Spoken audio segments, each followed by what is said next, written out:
Okay, so it's the day after the snow. Please hit that like and subscribe button. I'm going to do this as a short, I think. I just want to talk about, I got this from a friend of mine last year, or this fall. I nicknamed it Shrigger or Shrigamite. Shrigamite, I think, is a little bit better. So every one of my machines, as I mentioned yesterday, has a nickname. Well, the first time snow blowing, you always have to be careful of whether or not there's something hidden underneath the snow. And I walk the property all the time, kind of looking for things that would shear pins or damage the blower. And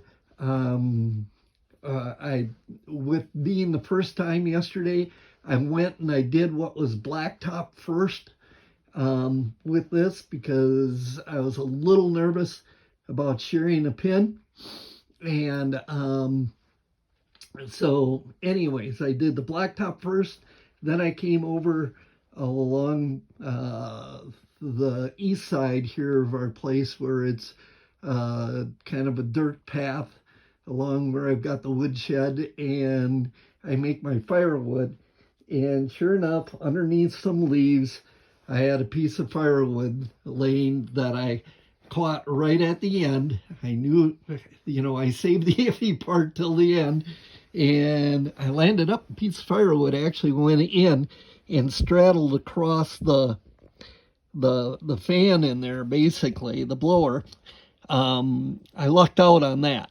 So I didn't shear any pins on the blower or do any damage, but I did shear a pin here. Now, there's two holes on this side, so I'm going to guess somewhere in the past, this was the original hole, and they kind of welded the shear pin in there just by, when they break, they sometimes kind of create enough heat and friction where I did that actually once when I was younger with our post hole digger, our John Deere post hole digger.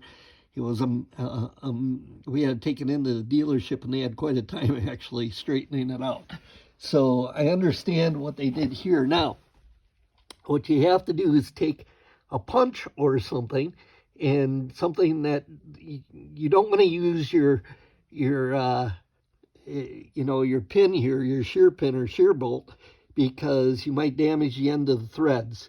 So you can take a screwdriver or whatever, you tap out what's in the inside of that shaft inside here. You tap, first you line it up with where your hole is, then you tap what's left of the pin inside of there out, or bolt, and then you put your new bolt through and tighten it up. Okay? These are a special type of bolt. Okay? Don't just go to your hardware store and get a regular bolt. They're a special type of bolt. They're a weaker metal that's made to break under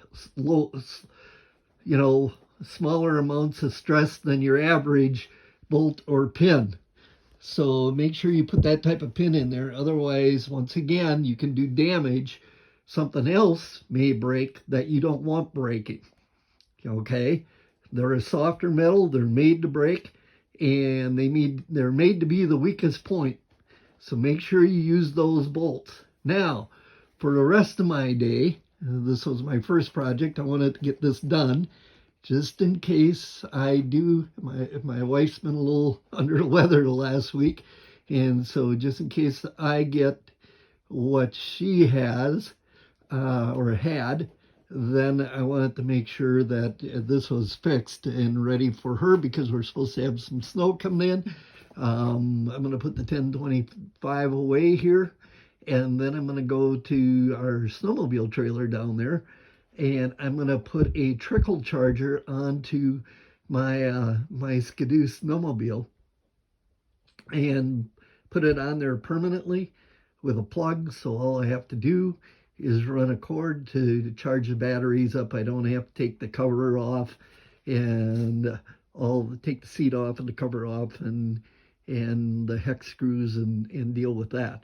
There is another guy that has a YouTube video out on that. I'll put one together for you too as I do it. But that's and then we're going to go back inside. I'm going to work on electrical inside the 3-season room. and maybe some paperwork down in the office.